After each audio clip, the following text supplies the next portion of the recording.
solemnly swear I, John Fitzgerald Kennedy, do solemnly swear that you will faithfully execute the office of President of the United States that I will faithfully execute the office of President of the United States and will, to the best of your ability, preserve, protect, and defend the Constitution of the United States. Preserve, protect, and defend the Constitution of the United States. So help you God. So help me God.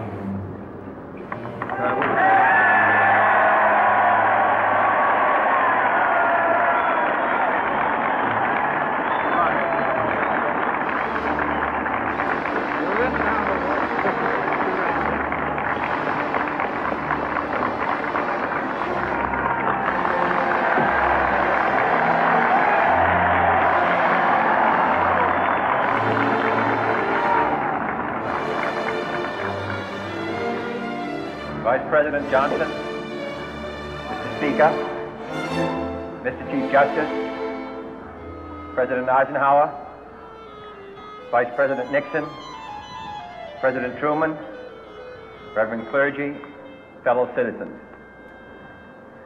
We observe today not a victory of party, but a celebration of freedom, symbolizing an end as well as a beginning, signifying renewal as well as change.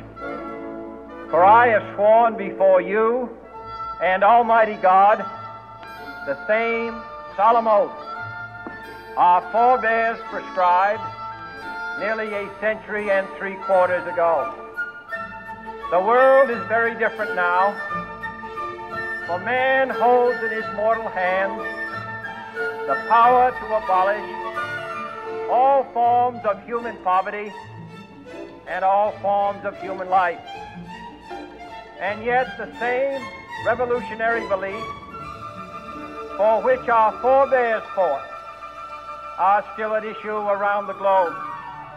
The belief that the rights of man come not from the generosity of the state, but from the hand of God. We dare not forget today that we are the heirs of that first revolution. Let the word go forth from this time and place to friend and foe alike that the torch has been passed to a new generation of Americans born in this century, tempered by war, disciplined by a hard and bitter peace, proud of our ancient heritage, and unwilling to witness or permit the slow undoing of those human rights to which this nation has always been committed and to which we are committed today at home and around the world.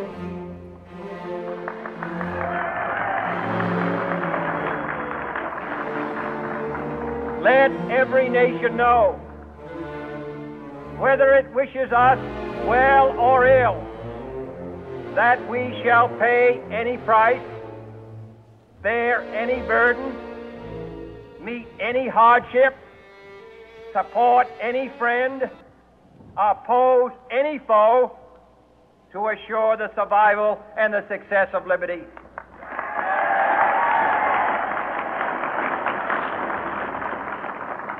This much we pledge and more.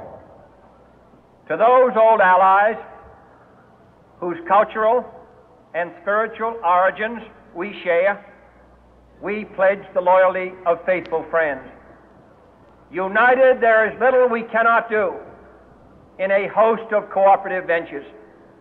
Divided, there is little we can do, for we dare not meet a powerful challenge at odds and split asunder. To those new states whom we welcome to the ranks of the free, we pledge our word that one form of colonial control shall not have passed away merely to be replaced by a far more iron tyranny. We shall not always expect to find them supporting our view, but we shall always hope to find them strongly supporting their own freedom. and to remember that in the past, those who foolishly sought power by riding the back of the tiger ended up inside.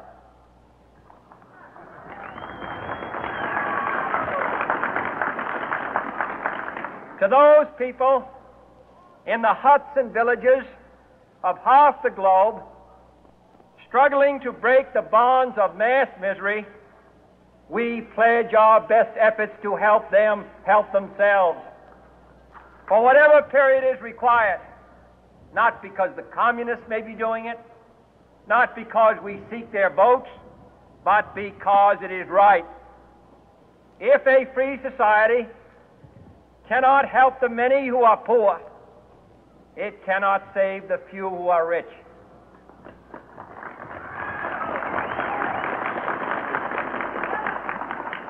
To our sister republics south of our border, we offer a special pledge to convert our good words into good deeds, in a new alliance for progress, to assist free men and free governments in casting off the chains of poverty.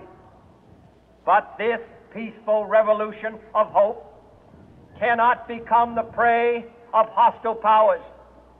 Let all our neighbors know that we shall join with them to oppose aggression or subversion anywhere in the Americas.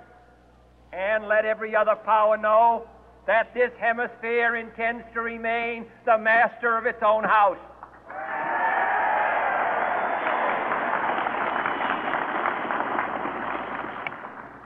To that world assembly of sovereign states, the United Nations, our last best hope, in an age where the instruments of war have far outpaced the instruments of peace, we renew our pledge of support to prevent it from becoming merely a forum for invective, to strengthen its shield of the new and the weak, and to enlarge the area in which its writ may run.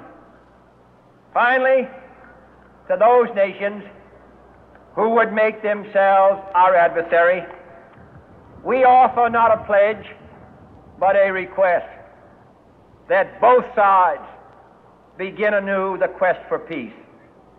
Before the dark powers of destruction, unleashed by science, engulf all humanity in planned or accidental self-destruction, we dare not tempt them with weakness, for only when our arms are sufficient beyond doubt can we be certain beyond doubt that they will never be employed. But neither can two great and powerful groups of nations take comfort from our present course, both sides overburdened by the cost of modern weapons, both rightly alarmed by the steady spread of the deadly atom, yet both racing to alter that uncertain balance of terror that stays the hand of mankind's final war. So let us begin anew, remembering on both sides that civility is not a sign of weakness, and sincerity is always subject to proof. Let us never negotiate out of fear, but let us never fear to negotiate.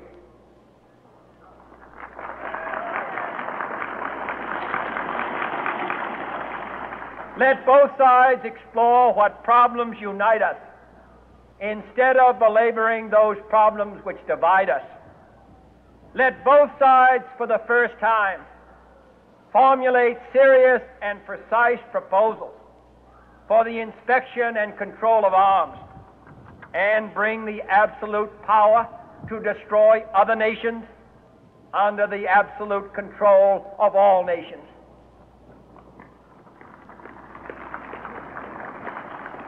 Let both sides seek to invoke the wonders of science instead of its terrors. Together, let us explore the stars, conquer the deserts, eradicate disease, tap the ocean depths, and encourage the arts and commerce. Let both sides unite to heed in all corners of the earth the command of Isaiah to undo the heavy burden and let the oppressed go free. And if a beachhead of cooperation may push back the jungle of suspicion, let both sides join in creating a new endeavor, not a new balance of power, but a new world of law, where the strong are just and the weak secure and the peace preserved.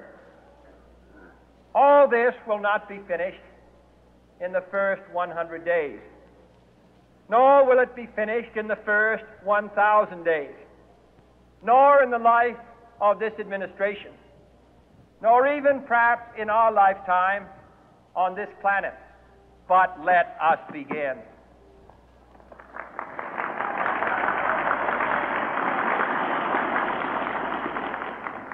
In your hands, my fellow citizens, more than mine, will rest the final success or failure of our course. Since this country was founded, each generation of Americans has been summoned to give testimony to its national loyalty. The graves of young Americans who answered the call to service surround the globe. Now the trumpet summons us again, not as a call to bear arms, though arms we need, not as a call to battle, though in battle we are, but a call to bear the burden of a long twilight struggle, year in and year out, rejoicing in hope, patient in tribulation, a struggle against the common enemies of man, tyranny, poverty, disease, and war itself. Can we forge against these enemies a grand and global alliance, north and south, east and west, that can assure a more fruitful life for all mankind? Will you join in that historic effort?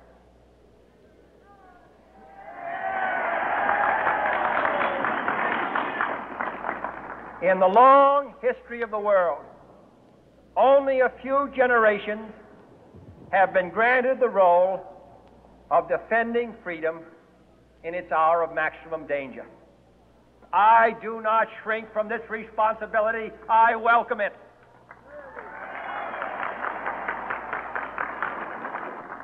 I do not believe that any of us would exchange places with any other people or any other generation.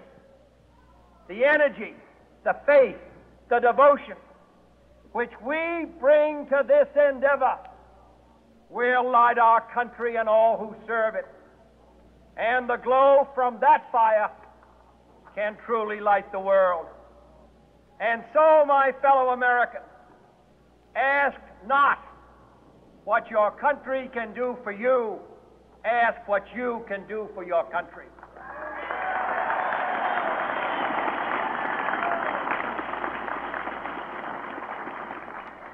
My fellow citizens of the world, ask not what America will do for you, but what together we can do for the freedom of man.